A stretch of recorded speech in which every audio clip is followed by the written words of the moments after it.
Hey, brothers and sisters, about walking the dog. There she is. Krista, come on.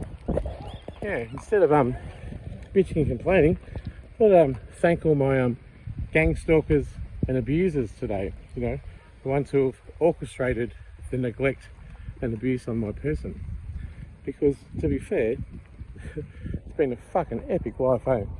I've been on many grand adventures, lots of grand shags, and I've had amazing experiences. I don't need much and I don't need anyone else. So for the pleasure of having an immaculately exciting life, living on the run in exile because of a government minister threatened me with 10 years jail in Sydney, and I'm from Melbourne, and that my abusers have managed to get away with it, as they do, because they've got money and power, and I don't have the money, but I've got the power of my sentience. That's all I've got left, sentience and honesty. So, you know, where's their YouTube channel? That's what I want to know. So yeah, here goes. Big thanks to my abusers for an epically exciting and interesting life. Steve Icenides owes me $500,000, ASIO agent. Never acknowledged the relationship, and neither did any government agency or public official or lawyer or even all of my family and friends. He's done an epic job of convincing the whole world that 5 years of us together didn't exist. Well done, Steve. It's an amazing achievement.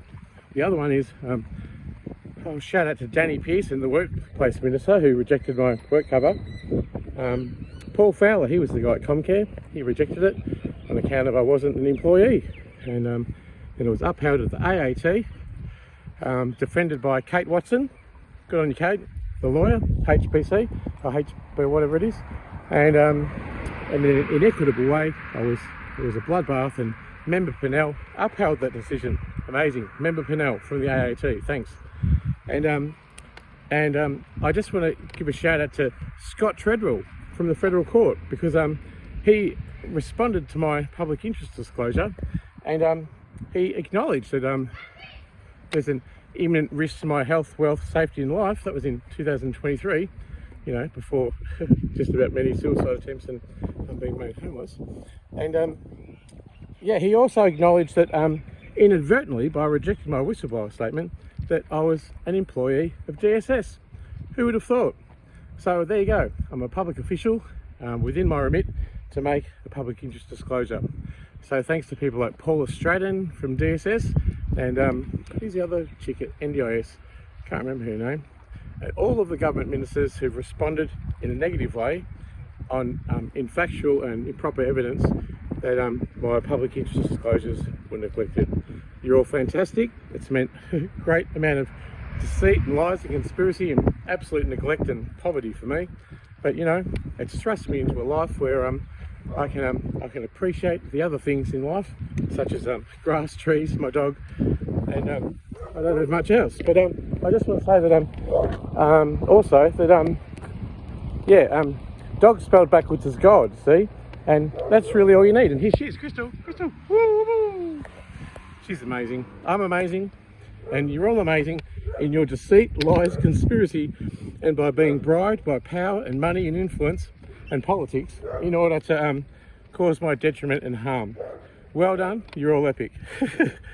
Attorney General Mark Dreyfus, thanks for ignoring all of my emails. It just boggles the mind that you could do this to a human being. Thanks to David Irvine, the head of ASIO. Don't know if he's alive anymore. Steve said he had a piss with him and he was uncut. How funny. And David Irvine was complicit in Steve Icenides' abuse of me. I was on a pension while I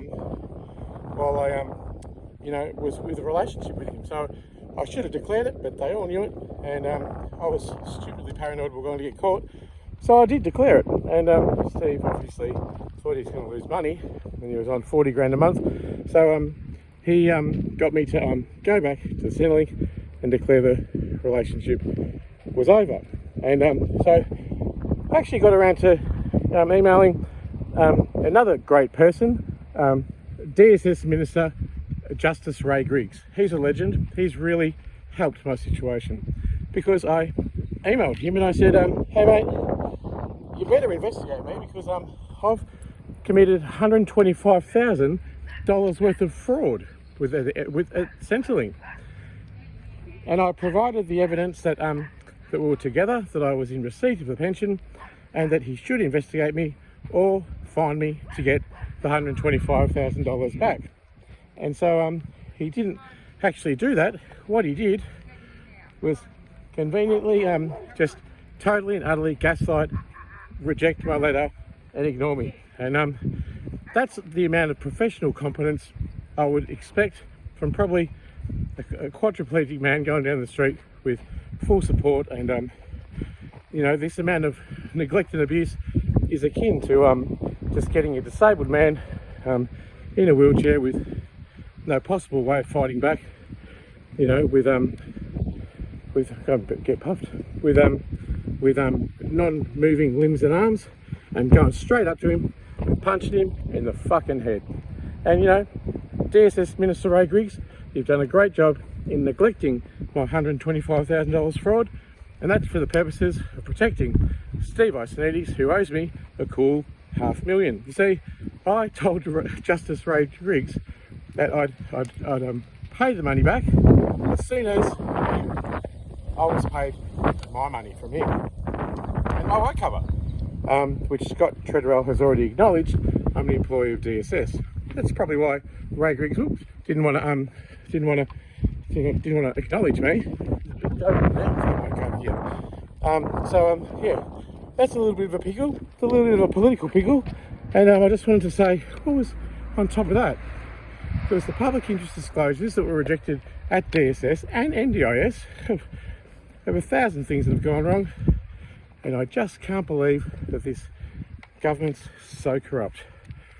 Anyway, if my debt to Centrelink of 125 grand was brought into disrepute, it would mean that I'd have to consider that I was together with Steve Ioannidis and examine the toxic, sociopathic and narcissistic exploitation of me that he did for me for 5 years. And yeah, if that was to occur, an acknowledgement of the relationship, which no government official, politician or anyone has managed to do, then it would solicit a meaningful response to me of a settlement worth about $500,000. And a couple of other people to yell out to. Tim Goss of AFCA. Tim Goss is an amazing human being. He's caused me so much harm and detriment. He gaslit me to the shithouse. He delayed, denied, deferred all my relevant and legitimate concerns at AFCA. And he come on quick. He delayed, denied, deferred it until such time as that I was socially and financially, politically, absolutely fucking destitute. And that's a courageous man, Tim Goss from AFCA. He's a real champion. And he's a lawyer too, wouldn't you believe it? Oh, speaking of lawyers, John Boyle of MD Law, what a champion he is. He came into my life, or I walked into his life when I was homeless, and walked into his office, threw these documents at him and said, I need help. He goes, come aboard with me, brother, we'll help you. And at some point, him and Matt Von Arx, good on you Matt, hi to you, said to me, there's no cases here, you don't have anything, there's no evidence, which is just total gaslighting and neglecting me and rejecting evidence. I've got bank statements in Stephen Ioannidis and I's name. It's amazing. And he just said, no, we're not doing anything. And then a day before my work cover hearing, he dumped me. So I went in totally unprotected, and it would have been a shoo-in. All he had to do was say, here's a federal court document confirming his employment status with DSS, and I would have got $820,000. And guess what? Someone's paying John Boyle to keep me in poverty. That's been the way it's always been. And I was just going to say, what was I going to say? So, John Boyle. Oh yeah, and then he wanted to charge me $50,000 in order to get my evidence back, the amazing evidence that I've documented over the years. And he charged me $50,000, a homeless, disabled man with no money, and he knew that. And I begged and pleaded him for money. I begged him, and I begged him for his help, and he did the whole switcheroo. John Boyle of MD Law and Joseph there, you are complete champions. And there's some more people to thank. There's so many people to thank. What about Liz Linsberg from the Australian Human Rights Commission? She was a champion in rejecting my superannuation case with TAL and Australian Super. That was amazing because it cost me over $1 million. How funny. Anyway, so she just said, like she said, pass the salt. Oh no, they don't want to consider your case anymore, so it's over. And I'm just like, well, there was a conciliation booked, like you are the agency to do the conciliation where it was booked and they were willing to participate, and all of a sudden they're not. That's not them saying they're not doing it, that's you saying you refuse to. And that proved to be true because when the Australian Human Rights Commission were out of the way, I actually received $50,000 from TAL insurance. So obviously it was the Australian government who was standing in the way, who was my issue. And that's a bit of a problem. Oh, just got home.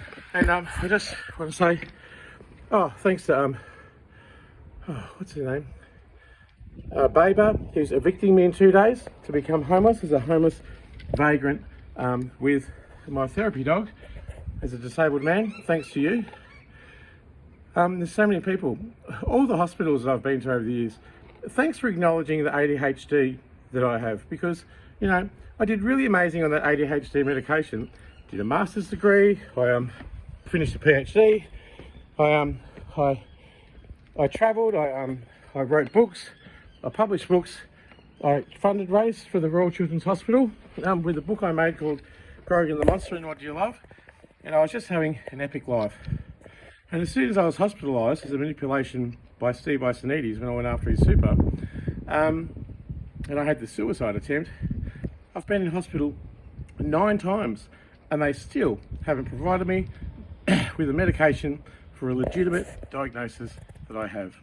And that's a big plus to the hospitals. You're all legends. And what about Dr. David Horgan? He was the one who originally put me on the dexamphetamine, and he said, this is a life-changing medication, even life-saving for Richard McLean. And they took it away, and I died. And it was a fatal injury and a lethal attempt, so says the Hospital Freedom of Information.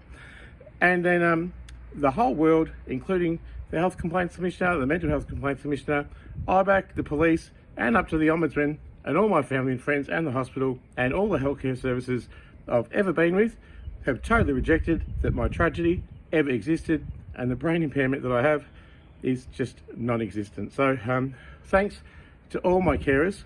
You've been real champions of advocacy for me. And, you know, I'm a brave and courageous person. And what's not brave and courageous is the hive mentality of using judgment, prejudice, shame, stigma, all those things against a single person collectively and universally. Because, you know, if you wanted to kill someone, you'd kill them, right? But if someone told you to kill someone and you killed them, you're kind of complicit in that, aren't you? And would you listen to someone if they said, hate on this man, reject him, don't give him any money, just do whatever it takes, manipulate the system, manipulate politics, manipulate the legal system, manipulate the police, do anything you can to make him a vagrant and cause him harm. Now, who would listen to that? The story goes, most people. I'm now in Sydney, excommunicated from all my family and friends, and I don't have really a friend in the world apart from Crystal the dog, who's God, and I'm just by myself, and it's just getting really fucking epic. Thanks to the NDIS Contact Commission, the NDIS Quality and Safeguards Commission, who have refused so far to investigate that I'll be homeless in 2 days after being excommunicated from Sydney. Gee, it's like someone saying, we don't want you, we hate you, and we think this and this and this about you. And it's just been a real pantomime. And I just think, you know, I've had such an epic life, and I'm, you know, baked half the time, I'm rooting half the next, and I just want to say, you know, it's been an epic fucking adventure. Thanks to all my gang stalkers. And gang stalkers just simply means if one person's stalking you, that's a problem, right? But if a whole bunch of people are stalking you, that's a really different problem altogether. And that's the problem I face. Baron Dodger, and you can go to barondodger.com.au, barrandodger.com.au, and you too can have a look at the absolute deceit, lies, conspiracy, and the brutal injustice which has been orchestrated on me by powerful perpetrators and weak-minded and gullible people willing to be bribed and willing to be influenced, and peer pressure and politics and money have towed the party line. And I'm now totally alone. And this comes from a disabled man who's lived in his car for a month at a time. And it's just been a brutal fucking injustice in breach of the Human Rights Charter at the UN, which Australia is a signatory to. And it's just abused and neglected me in so many other ways. It's been a despicable and disgraceful act by all involved. But you know, I'm alive and I have the sentience. I have the honesty. I'm the one with the YouTube channel. You're not. And I'd like to see all your YouTube channels defending this position of my really oxymoronish and inverse gratefulness for all the tragedy you've caused me, because I'm alive, I'm well so far, and I'll be homeless in 2 days with Crystal, which is going to be very tragic for her because we have to go and live in my car or be homeless, and my car's not working. So, you know, if you can be kind enough, everyone, to drop my car off next to a toilet block in a shop or a 7-Eleven so I can get some food, that'd be really great. So I'm just going to sign off there. You can go to barrandodger.com.au and see the profound injustice which has occurred to me, poor Barron Dodger, poor me. And there's also an ONHCR appeal that you can see, and there's also, incredibly, a long letter that I wrote to the Prime Minister's office, and he got back to me, and he's still, with great deceit and manipulation and gaslighting, neglected to assist in my position and my desperation. And that to me is a sign that this thing is systemic, it's political, it goes to the very top, and it has almost made me think I must be the second coming of the Messiah, here to forgive you all. I've got a heart of gold, and I long to forgive all these people I've named, if only they'd acknowledge what they've done wrong. And if I've done wrong to you, please email me at barrandodger@gmail.com. I will apologise. I don't want to hurt people, and I don't want to hold hate or ill intention to anyone. But by everyone acting covertly and maliciously and snidely and with great intelligence to deny me my rights and my justice, you're all doing me harm. And that's just about everyone. So to exist in this world, I'm going to have to forgive everyone, just like the Christ consciousness.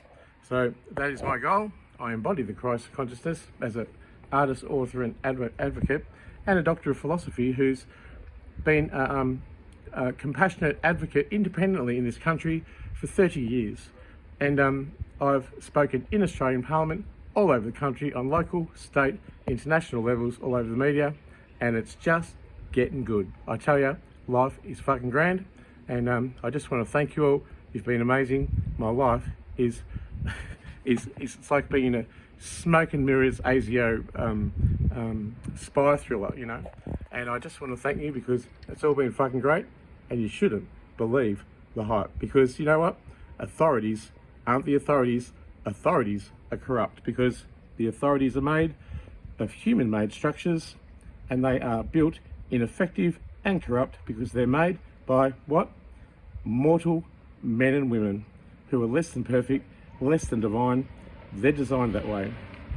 So they're corrupt. Don't believe the hype. The authorities should never be believed. Go to barrandodger.com.au and read the incredible injustice. And I speak for all people and advocate for all people of all disabilities, all colours, all ages, the women, the sexual abuse survivors, and the people with disabilities and different abilities who are on my track and who are in the same position as I am, Australia-wide. Give me an email. I'm contactable. These people, I betcha, are not. And I welcome their apology. I will forgive you. It's barrandodger.com.au, and this is Crystal the Husky, God, and we're going to be absolutely fucking destitute in 2 days' time. Thanks to Upscale Care, my service provider, and what's the other one? Babu at whatever this thing is called. I'm signing off for now. Okay, I hope you all have a great day. It's amazing. It's a God-given world. Enjoy it.